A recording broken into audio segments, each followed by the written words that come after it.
Mas então, eu queria começar agradecendo imensamente o convite, né, dos organizadores e das organizadoras dessa terceira semana da diversidade sexual e de gênero da família.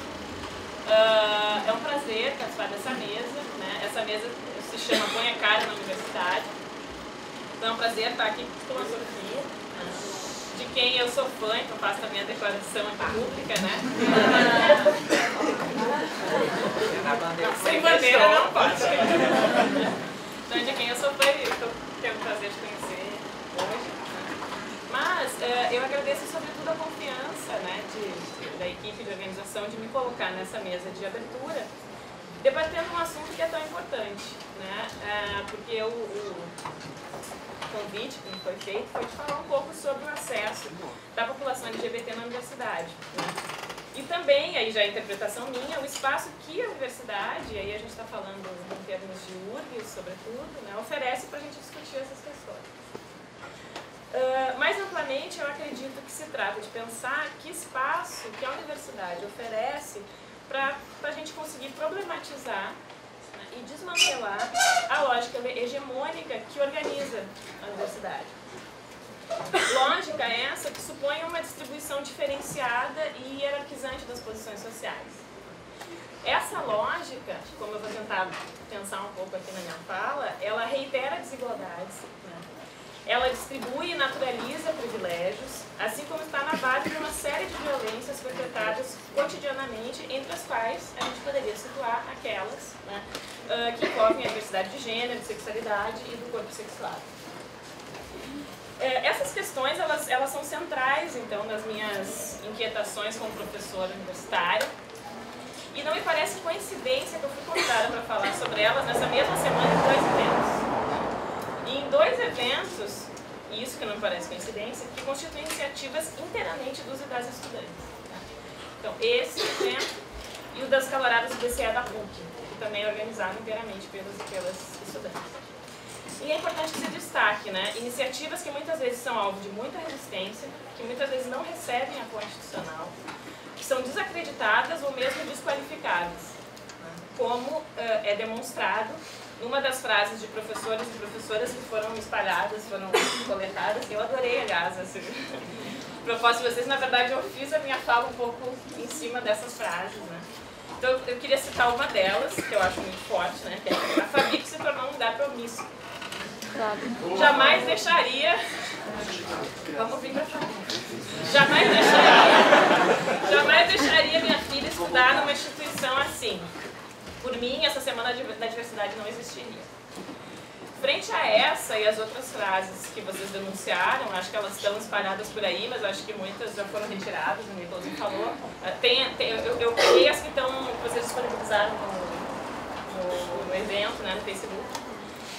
E as tantas outras que não estão ali, mas que a gente sabe que são conferidas todos os dias, né, na universidade, eu diria que não é pouca coisa concretizar um evento como esse, né? Então, desde já eu queria dar meus parabéns, com desejo de vida longa, Semana da Diversidade Sexual e de Gênero da Fabico, e a todas as desacomodações e incomodações que ela possa provocar. Eu queria uma salva de palmas, então, já para vocês.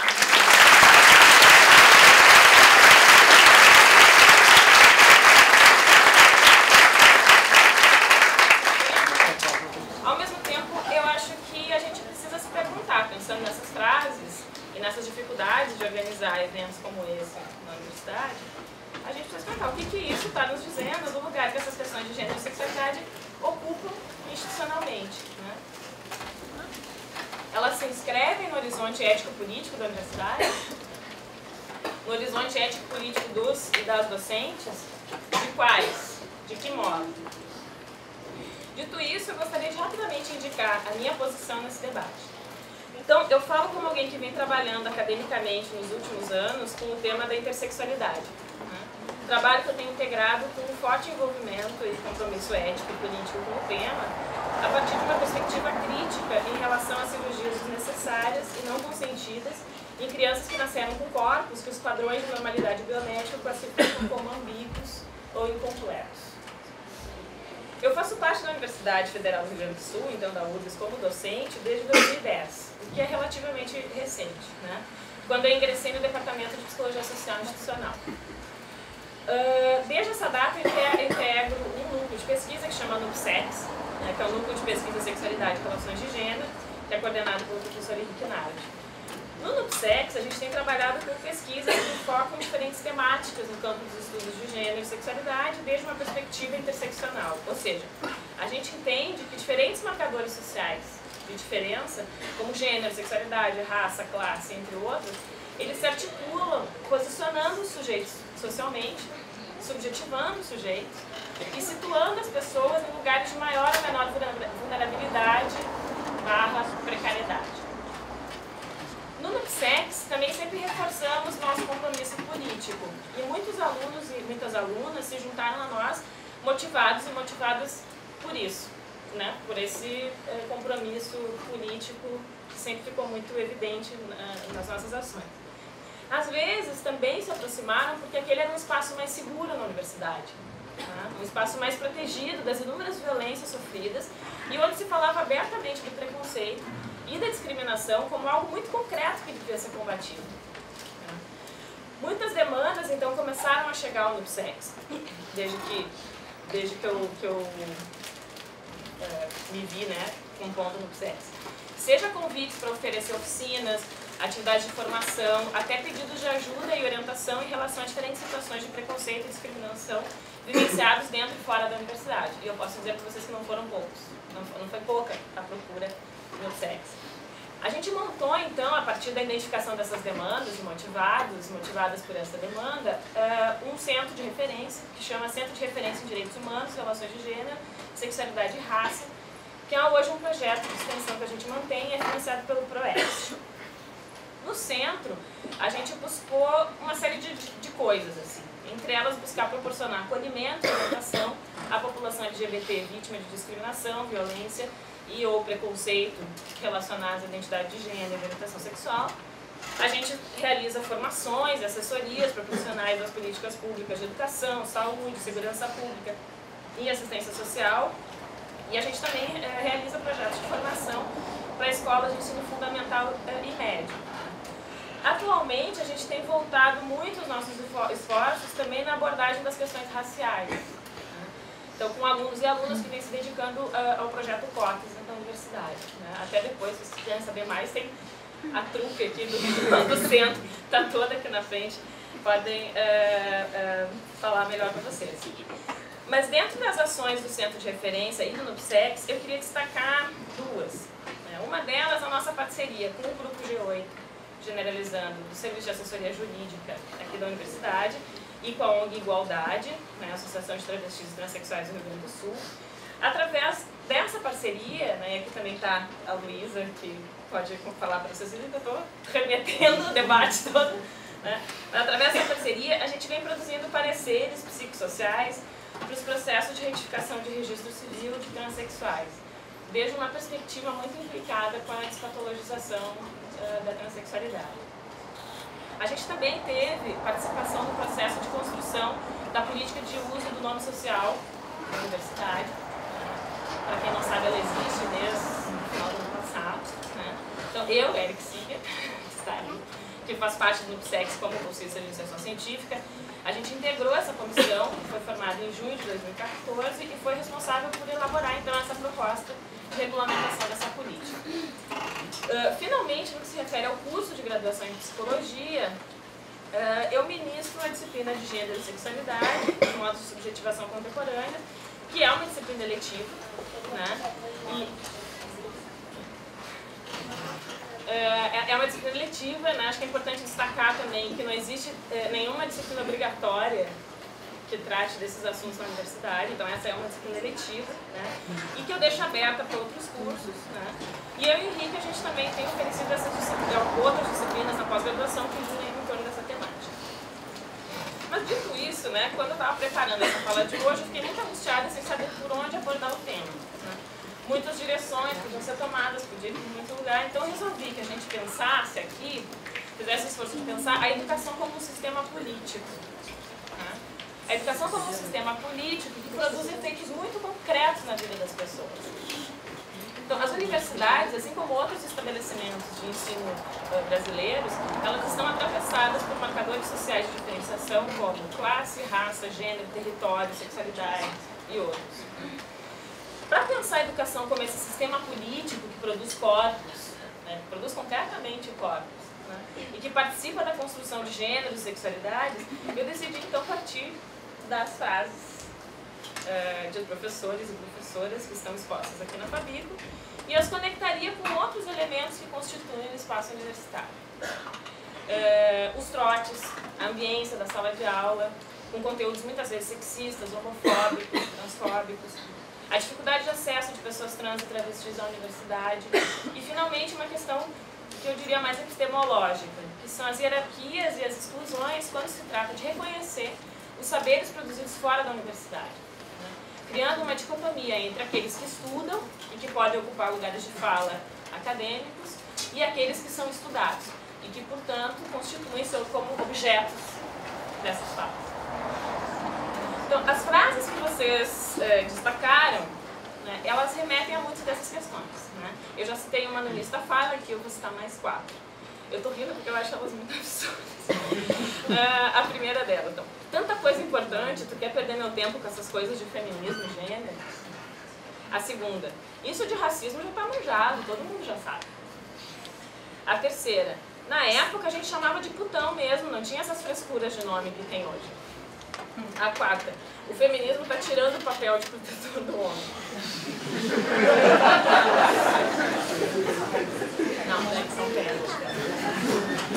Então, num artigo publicado no ano passado, que a gente chamou o armário da universidade, o silêncio institucional e a violência, entre a espetacularização e a vivência cotidiana dos preconceitos sexuais e de gênero, esse artigo está disponível online, quem quiser acessar, pode ver, né? É de autoria minha, do Henrique Nardi, Frederico Irana Machado e da Letícia Zenevich. A gente analisou algumas observações do que a gente chamou de observações do cotidiano, né? E algumas narrativas de experiências de estudantes e professoras que ocorreram no âmbito aqui da URGS. O conteúdo do que a gente analisou se aproxima muito dessas frases que vocês comentaram, né? No nosso caso, a gente selecionou aquelas situações que foram identificadas por nós como situações-chave, ou casos exemplares de reprodução da intolerância em relação à diversidade sexual e de gênero na universidade.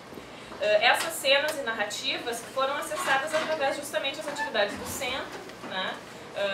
Seja questões, demandas que chegavam a nós, seja observação dos trotes da URGS, porque teve um ano que a gente fez a observação dos trotes em toda a universidade, e o material é realmente fantástico, assim, do ponto de vista do conhecimento, não fantástico, né, do ponto de vista do conteúdo. E também a ver com o acolhimento das denúncias, né, que eram feitas dentro e fora sobre situações ocorridas dentro ou fora do espaço universitário. O que a gente apontou nesse nosso artigo é que existe o que a gente chamou de uma violência do cotidiano, que remete à manutenção da norma através de uma demarcação muito explícita dos espaços nos quais se pode falar de sexualidade de gênero, né, e dos espaços onde a heteronormatividade impera, né, naturalizando as relações de gênero e as hierarquias sexuais.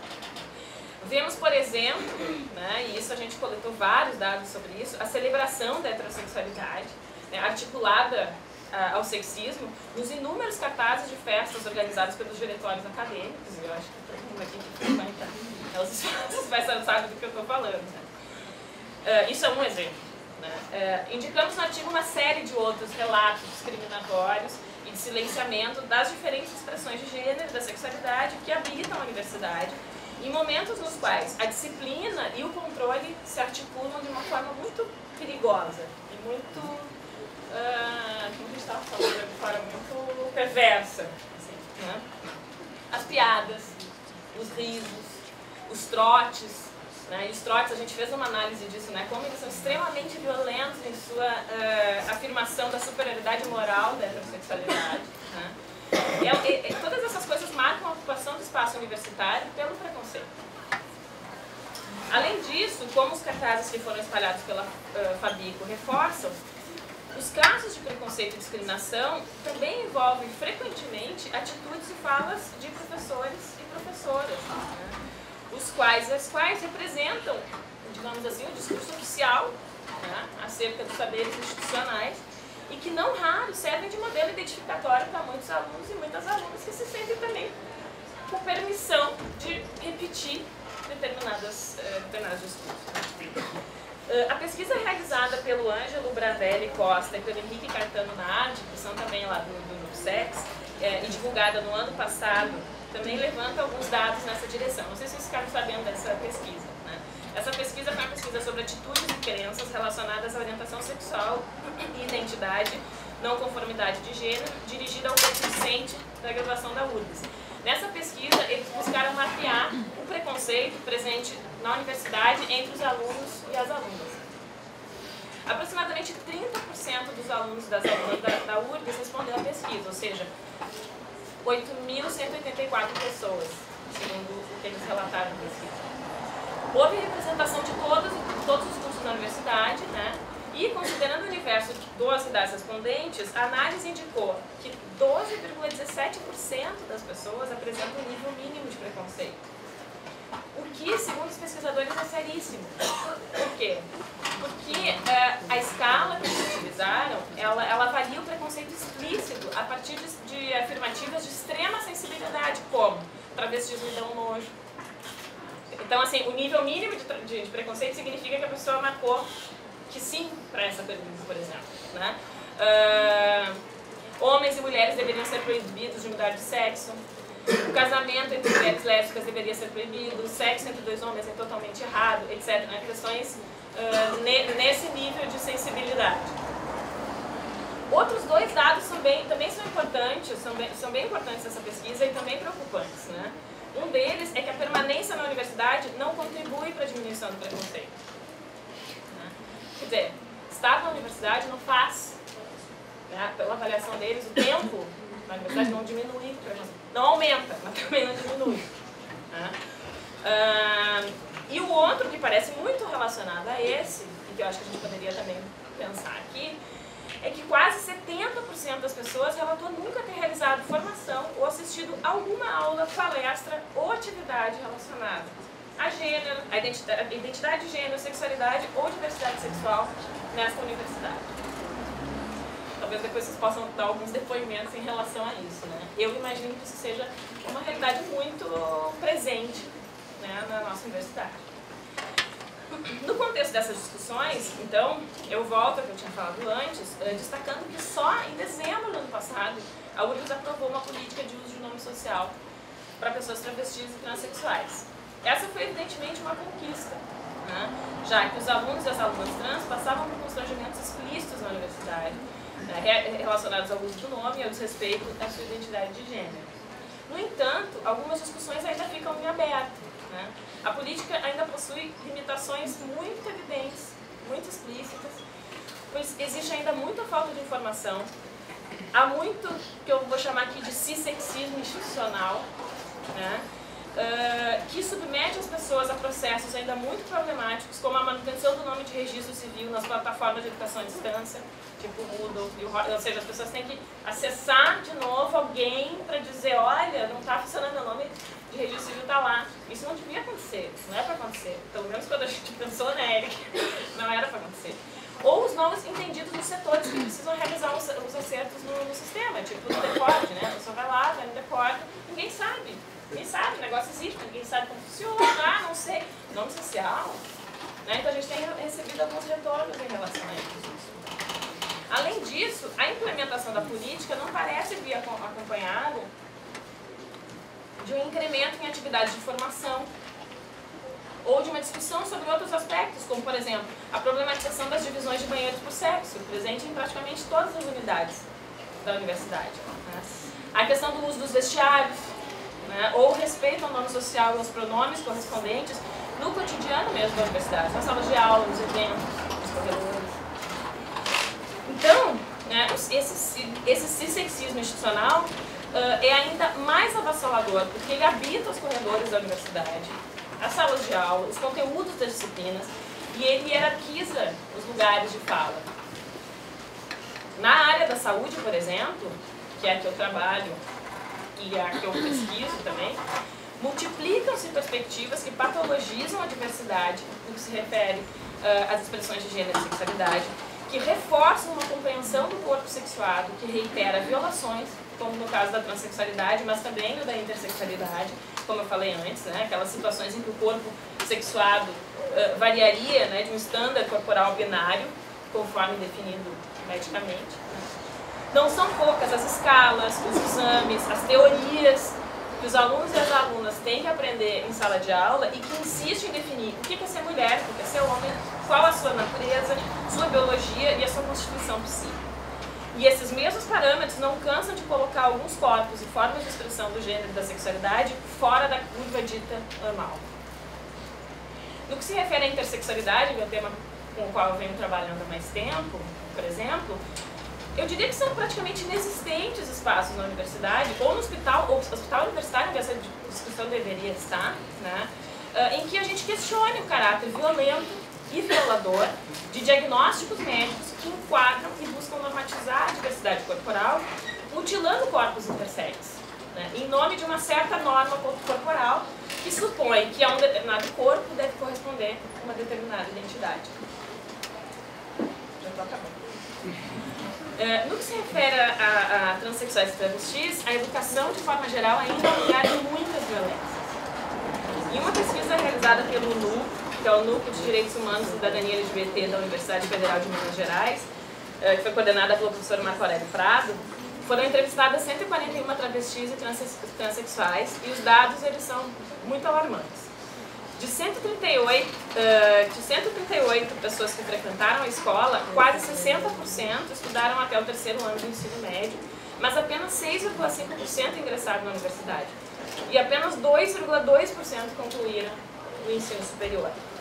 Esses dados, eles falam de contextos de vulnerabilidade e também da escassez de políticas públicas ou de instituições que visem a garantia de direitos de pessoas trans, como apontado no próprio relatório da pesquisa. Os dados são de Minas Gerais, mas não me surpreenderia que esses dados fossem muito parecidos em outras regiões do Brasil. Então, se é verdade que existem transformações recentes nas diversas instâncias dos sistemas e práticas educacionais, como a introdução das cotas étnico-raciais e para estudantes de escola pública, a universidade ainda está longe de ter enfrentado amplamente a sua estrutura de privilégios, na qual o cissexismo, o heterossexismo, o sexismo e o racismo ainda desempenham um papel fundamental. Uma das frases coletadas aqui na Fabico dizia: academia não é lugar para militância. Eu queria responder essa frase com uma citação da Angela Davis, que é professora da Universidade da Califórnia, uma ativista feminista que integrou os Panteras Negras nos anos 70.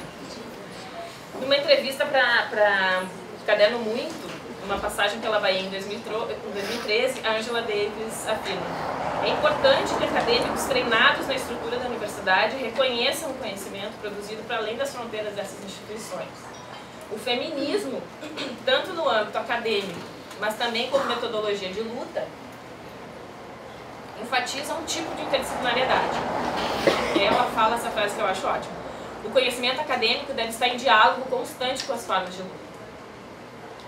Então a academia é, nesse sentido, sim, mais um lugar de luta. E, para algumas pessoas, essa luta é urgente, constante, porque ela significa a própria sobrevivência.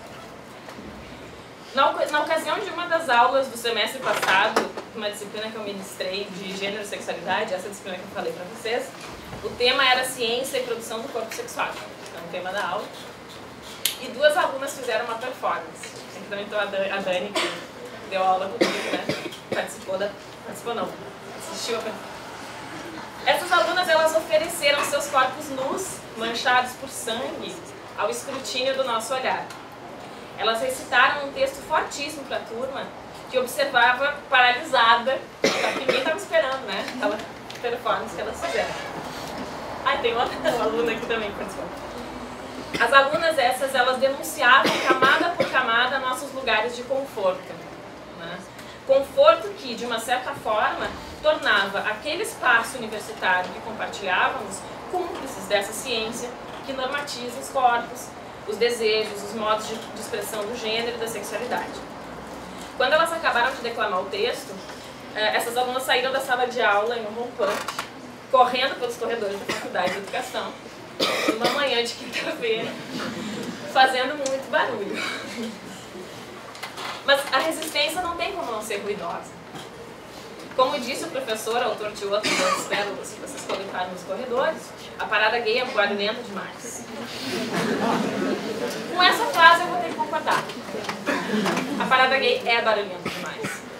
O transfeminismo, o feminismo interseccional e as vozes dissidentes também são. Se encontrarem o professor por aí, digam para ele dar um jeito de tapar os ouvidos. Pois se e enquanto for preciso, eu não tenho dúvida de que o barulho será cada vez maior.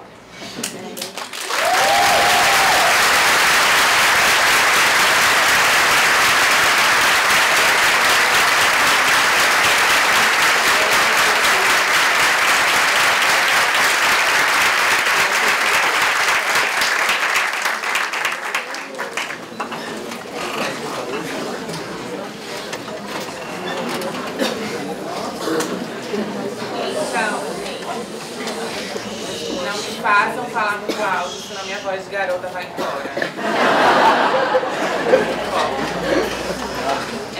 Meu nome é Sofia, eu sou acadêmica de psicologia, estou agora no 6º período.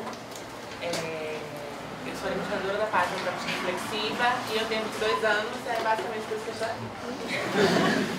De alguma forma eu queria começar agradecendo também, a organização do evento, a incrível oportunidade de discutir as identidades trans, para além da perspectiva do Globo Repórter, travestis transexuais,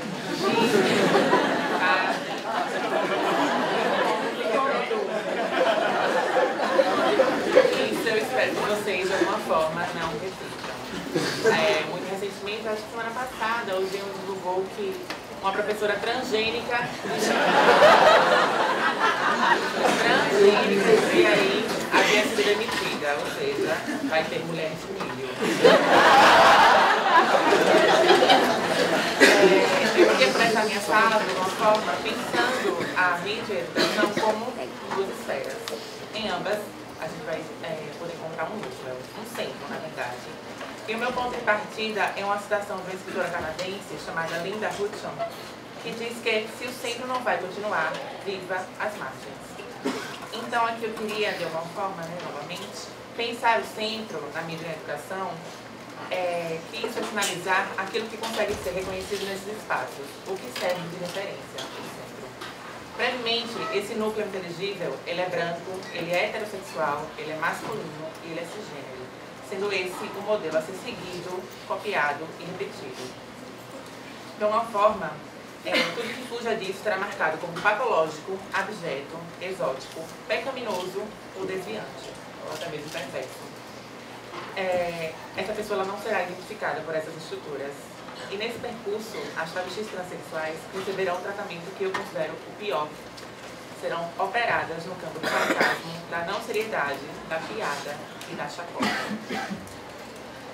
Pensar as margens em duas instituições que mantêm, produzem e validam a essência de homens e mulheres é um desafio. Aqui trarei materiais midiáticos e a análise do discurso propagado por eles. O primeiro exemplo é o Transcidadania, uma breve introdução. O que é o Transcidadania?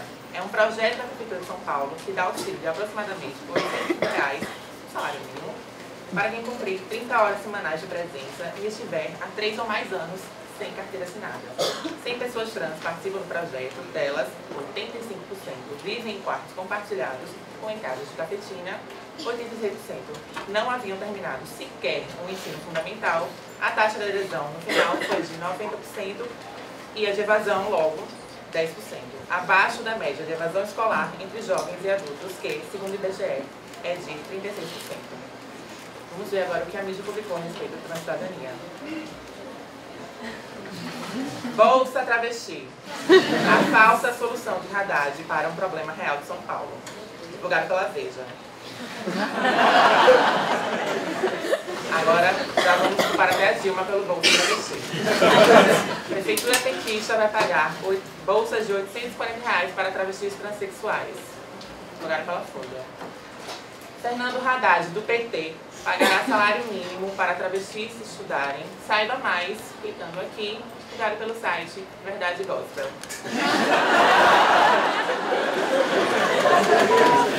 O segundo exemplo trata-se de um episódio do Cidade Alerta, jornal sensacionalista da emissora Record. A matéria precisa debate o cenário de morte, enquanto Marcelo Rezende, figura que eu abomino, narra.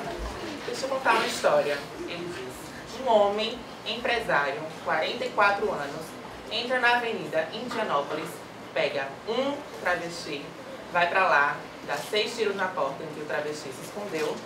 O travesti se chamava Leonardo Barbosa, 18 anos de idade. Aqui está o travesti, põe na tela. A imagem do travesti sendo exibida. Você está vendo agora o travesti, vesguinho, esquisitinho, 18 anos de idade, de cola. Me dá outra foto do travesti, mostra aí. Vai vendo o que é que faz um homem, empresário, de 44 anos, se unir a este aí. Isso é da emissora Record. Aqui o que é que nós podemos pegar desse recorte, né? O registro civil da travesti sendo exposto, a compulsão pelo constrangimento, o próprio sexismo materializado, marcador de gênero, pronomes e artigos masculinos são referidos a ela, ridicularização da aparência da vítima, sobrepondo o seu assassinato. Nós temos um assassinato e a sua ridicularização conseguiu, de alguma forma, chamar a atenção. E a morte social, ela não teve direito ao próprio óbito, morta 2 vezes. O terceiro exemplo é referente ao programa CQC da emissora Band, configurado pelo quadro Olho no Olho. Nesse roteiro, uma travesti será utilizada para punir os encoxadores. Quem são os encoxadores? São homens conhecidos pelo estupro e assédio sexual no transporte público. Agora vamos pensar como essa punição ocorrerá. Simples. A travesti estará parada no ônibus ou no metrô, à espera da ação de algum assediador. Estará parada, estática. Esse rapaz, inocente, puro, coitado, acreditando que aquela travesti é uma mulher cisgênera, será castigado por ter se confundido. O que podemos absorver disso? A moral dessa história é que o corpo da travesti é uma penalização. O repórter inicia: estou aqui com Maria Paula. A Maria Paula é linda, maravilhosa, só que ela é transexual. Assim como na semana passada, iremos dar o choque. O rapaz vai chegar, vai achar ela muito bonita, vai dar aquela encoxadinha e isso aqui, nosso dispositivo elétrico, vai estar bem atrás de você. Então quem vai levar a picada é ele. Risos. Só que ela é transexual, evidenciando a oposição de ideias, uma vez que é impossível considerar a transexualidade uma qualidade positiva, e o humor relacionado à picada que ele levaria. Antigo estereótipo hipersexualizado relacionado às travestis transexuais brasileiras. Tanto o estupro quanto a sua identidade sendo tratadas no campo do vexatório. Nos casos citados é possível notar, gente, assim, eu vou citar muito a questão cisgênera, a questão das pessoas cis, eu não sei se todos vocês conseguem compreender com a mesma facilidade, né? A Paula citou o sexismo. Cis são as pessoas que não são trans, de alguma forma, era muito utilizado na questão das mulheres biológicas e mulheres de verdade. Paula Sandrino, por exemplo, sendo uma mulher de verdade, e eu sendo um efeito do filme Matrix. Paula Sandrino sendo uma mulher biológica e eu, claro, uma mulher de acrílico. Então, dentro do... Ainda pensando essa bússola biopolítica do centro e das margens, além da centralidade, Larissa Pelúcio discute a utilização do termo queer dentro de um contexto brasileiro. Mas isso é história para outro momento. Que é enunciado nesse artigo, o tradições e situações, ou o que se quer dizer quando dizemos queer no Brasil, é a posição do cu do mundo, os saberes do sul, as potencialidades do sul e a maneira que esse conhecimento é subjugado. Agora, aqui, eu gostaria de relocar o roteiro e pensarmos os saberes da margem, as epistemologias das travestis transexuais, os seus pressupostos cognitivos e produções. O sul, enquanto unidade, é uma ingenuidade. Não somos homogêneos. Questionemos, então, os saberes do centro, pois a crise da centralidade só é possível quando algo considerado engessado, estável e imutável é posto em contestação, desnaturalizado. Quando a possibilidade de existir se torna plural e é deslocada da singularidade. Luana Muniz, que eu acredito que muitos de vocês conheçam, figura que eu admiro, afirmou durante o ponto alto do programa A Profissão Repórter, trazendo novamente um exemplo midiático, que as travestis não eram bagunça. E aqui eu arrisco a ousadia de se divertir e brincar com o que foi dito por ela. As travestis bagunçam o centro midiático e educacional. Elas ultrapassam as normas de gênero inteligíveis, fogem do controle, escapam dos redatores. Então talvez sim, talvez todas essas matérias anteriormente citadas sejam um sintoma causado pela transgressão, a desordem em decorrência da falta de tato para lidar com um corpo estranho. Talvez as travestis transexuais estejam indo ao centro para declarar uma nova forma de pensar a mídia e a educação, bagunçando aquilo que não é natural, mas foi naturalizado. Muito obrigada.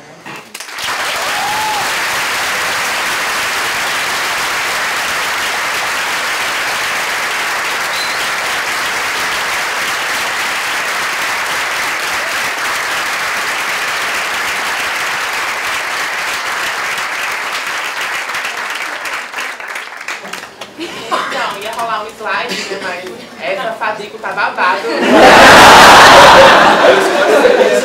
Vovó, pintura, mestre. Daqui a pouco eu ia falar, gente, no slide. Era sobre Educatrans. Eu sou coordenadora em Sergipe de um projeto para vestibular voltado para travestis transexuais conseguirem entrar na universidade. E eram fotos maravilhosas, vidas. E aí, só dando uma explicação básica do porquê existe um cursinho pré-vestibular para travestis transexuais. Se eu for perguntar aqui quem é trans, quem é travesti na plateia, umas 4 ou 5 pessoas irão levantar a mão. Mas se eu perguntar quem é gay...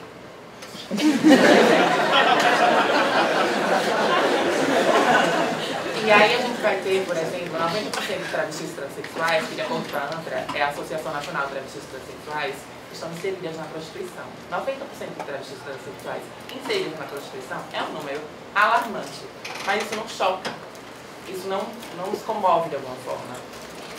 E teve a tese do doutorado do escritor do livro Travestis Envelhecem, aquela Simpson na entrevista, onde 30 anos é a expectativa de vida das travestis transexuais brasileiras. Aí a gente vai ter o IBGE afirmando que as pessoas cis, elas possuem 70 anos, em média, de expectativa de vida. Nós temos mais da metade de uma vida considerada normal, né, esperada, sendo roubada das travestis transexuais que vivem no Brasil. O país que mais mata travestis transexuais no mundo. O México, em segundo lugar, consegue matar 4 vezes menos. E aí, né, parando no começo das aulas de Educatrans, a gente vai ouvir a história das travestis transexuais. Apesar de que eu me identifico como travesti, eu sou uma travesti, eu tenho uma série de privilégios em decorrência da minha família, em decorrência da minha aparência, em decorrência de quem eu sou, em decorrência de ser branca, em decorrência de ser maravilhosa. E aí a gente para pra pensar que são 5 horas por dia que a gente passa na escola, 5 dias por semana. Isso vai contabilizar aproximadamente 25 horas, que é um dia inteiro. Vamos pensar assim, um dia inteiro que você não pode urinar ou defecar numa instituição. Você vai para aquela escola assim, sabendo que você não pode acessar aquele espaço, tendo o seu nome social desrespeitado.